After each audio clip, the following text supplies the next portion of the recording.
Conference final schedule and bracket. It is the Cavaliers and not the Detroit Pistons taking on the Knicks in the Eastern Conference Finals. You got the Spurs Thunder Game 1 tonight. That's going to be a doozy with the back-to-back MVP. Hey, Randy. Our director, Ronnie's in my ear. He's like, get your big head out of the way. We got to see who the Cavs are playing. So Ronnie, we good? He's like, we got to see those orange and blue skies. Ronnie good. came in with his playoff hat. He had his crispy new Knicks hat. He's a Knicks fan. Still has the price tag on. He just got it.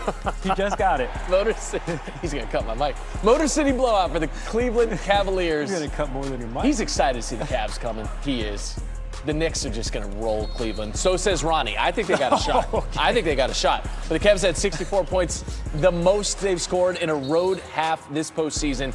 Kenny Atkinson said, we knew that start was going to be monumental. The Pistons had to know that we were here and that we were going to give them problems. They sure did. You see their work in the first half. They led by as many as 20 points in that half. They would go to the locker room up 17, 64-47 was the deficit for the Pistons. It would not get a whole lot better. Evan Mobley's going to drive, find Jarrett Allen. And Mitchell said to Allen, this is who you are now. Game 7 JA. Remember, he went for 22 points and 19 rebounds in the Game 7 win over Toronto in the first round. He would not get as many rebounds last night, but 23 points and 7 rebounds in this win over the Pistons. Donovan Mitchell had 26. Mitchell a step back 3. Cavs had 4 players with 20 or more points. Sam Merrill, Spida, J.A., and Evan Mobley. Allen and Mitchell assisted or scored on 26 of the Cavs' 35 in the third quarter. It's a 31-point win for Cleveland, and Mitchell is through to the first conference final of his career. Now here come the Knicks. Congratulations.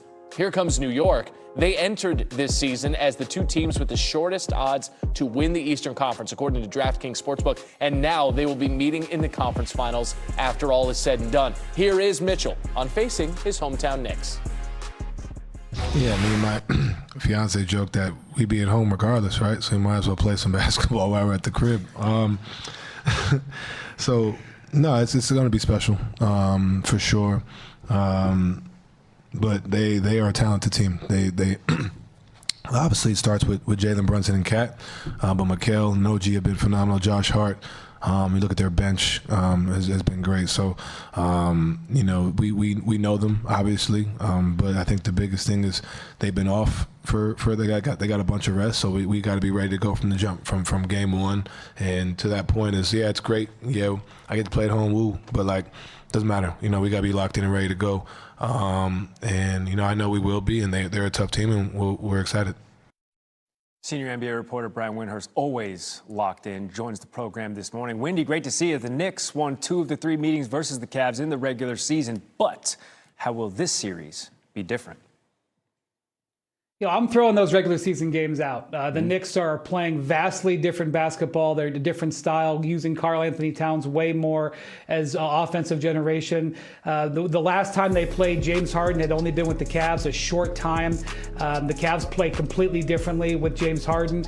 And frankly, these 2 teams are both coming off totally different approaches to this series. The Cavs have survived 2 7-game series where they faced elimination multiple times, whereas the Knicks have been sitting around for a week and a half after going through their best basketball of the season. This is really a hard series to forecast. I'm really going to ask to watch game 1 and then have a better opportunity to figure out where this might go. Okay, let's throw out the regular season there. The regular season for SGA rewarded yesterday as Shams Charania actually joined us on the program and broke that news. The Thunder's Shai Gilgeous-Alexander named the MVP for the 2nd consecutive season. He's getting 83 of the 100 first-place votes. Some, myself included, surprised to see Victor Wembanyama finishing 3rd in the voting behind SGA and Nikola Jokic. Windy, you have a vote for MVP. Who did you vote for and why? I voted for Shai, although I had Victor 2nd. I was also surprised at the spread there between 2nd and 3rd. But Shai had a fabulous season. He had the best shooting season of his career, 56% for a guy who most of his shots are from mid and long range. He was absolutely killer in the clutch. He already won the Jerry West Award this year for the Clutch Player of the Year. And remember, Jalen Williams missed like all but 33 games this season. So he put the Thunder on his back numerous times and got them to the #1 seed. A very deserving MVP, and will definitely, this is Shea's era of the NBA. The real question is, can he back it up with the second Finals MVP? All right, well, first they have to get through Victor Wembanyama, who finished third in the MVP voting, and, of course, the San Antonio Spurs. Game 1 tonight. Wendy, what are you looking forward to watching most in tonight's Game 1?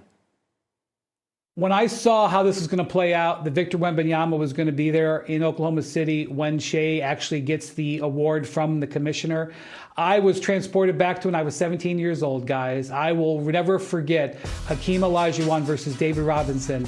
Robinson gets the MVP. The Spurs were the #1 overall seed. The defending champion and defending MVP was Hakeem. He dropped, this was in the Western Conference Finals. By the way, the Spurs were favored. The Hakeem had 41 in this game after seeing Robinson. All these great highlights, the Dream Shake. This all came out of that series where he dominated Robinson. Now, Robinson had 35 that night. Don't get me wrong, it was still a great game. But Hakeem averaged 35 in the series. I cannot wait to see how Victor Wembanyama takes this challenge, because I know how he feels about himself and the confidence of where he feels in the game. And really, the underlying thing in this whole Spurs-Thunder series, I believe, and many believe, this is going to be Victor Wembanyama's league at some point. The question is it Victor Wembanyama's league already? We're going to find out, I think, over the next 2 weeks. All right, Thunder 6.5-point favorites tonight. I remember a similar scenario with Karl Malone getting the MVP in front of Michael Jordan in the finals. And I remember Jordan being like, I took Pistons Game 7. Now, the Pistons are 5-0 at home in Game 7s in franchise history. And sometimes these stats are entirely meaningless. Cavs already up 25-19. Donovan Mitchell, that's a three, make it a 9-point lead. Then final seconds of the quarter. This is pretty. It's also a three from the logo. How many threes did he make in this game? Glad you asked. 2. Now you've seen them both. Cavs up 31-22 at the end of 1. Now in the second, Mitchell finding Evan Mobley. The lead is 10. Then James Harden to Jarrett Allen. That's 2 more. It's a 16-point lead. The Cavs absolutely dominated in the paint. They outscored the Pistons by 24. Under 5 to play in the second quarter. The lead is 14. Add to it, Sam Merrill. That three. 15 points in the first half. Off the bench, by the way. Mitchell now to Allen and 1. Here's a stat for you. The Cavs had 18 assists in the first half. Just, sharing is caring. And then the Pistons, they had 16 field goals in the first half. It's not bad. No. Cavs led 64-47. Now we go to the third. The lead is 17. Make it 19. Allen taking off.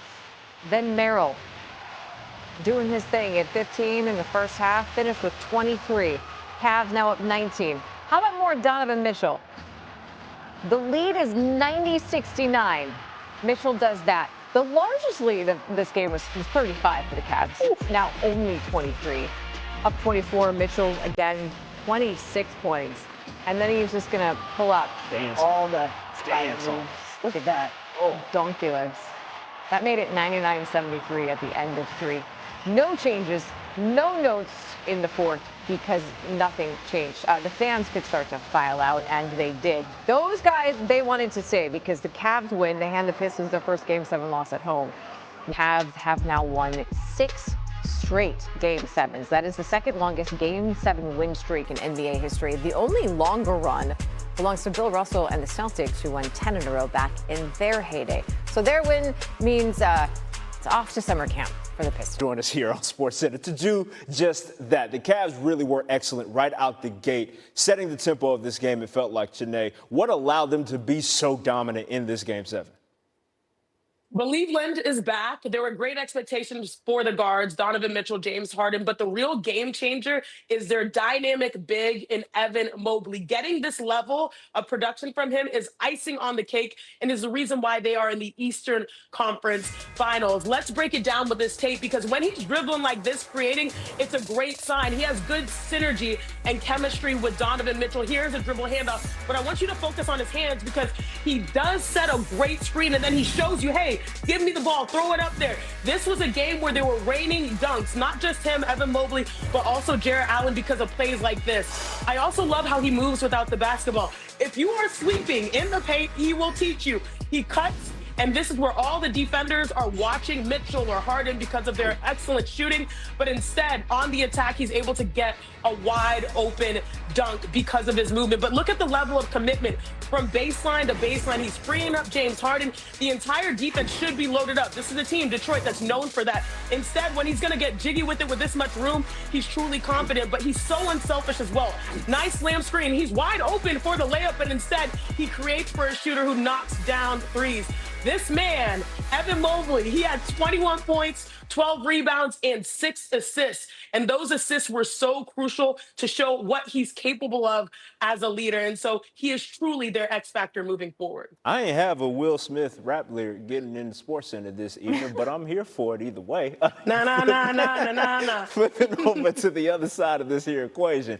It feels like it's been an all my back boys performance from Cade Cunningham, and they have ridden it to this point. However, it faltered, right? So what are the shortcomings of this Pistons team and why they find themselves in this situation? One word, help. Get that man some help. I was shocked because I looked at the box score. I picked it up and I was like, what? Only 13 points. And the biggest indicator for me when you don't have legs, when you are carrying too much of a load, he was 0 for 7 from 3. He could not get the strength to knock it down because I said going into this NBA postseason, this man has to carry the heaviest load. His usage has to be through the roof. And I know we saw that amount in great points, but also in great amount of turnover. So they have to find a secondary creator to really help this guy so that they have more of a balanced offense moving forward. We will see if they can learn from this one and move ahead on the next go round.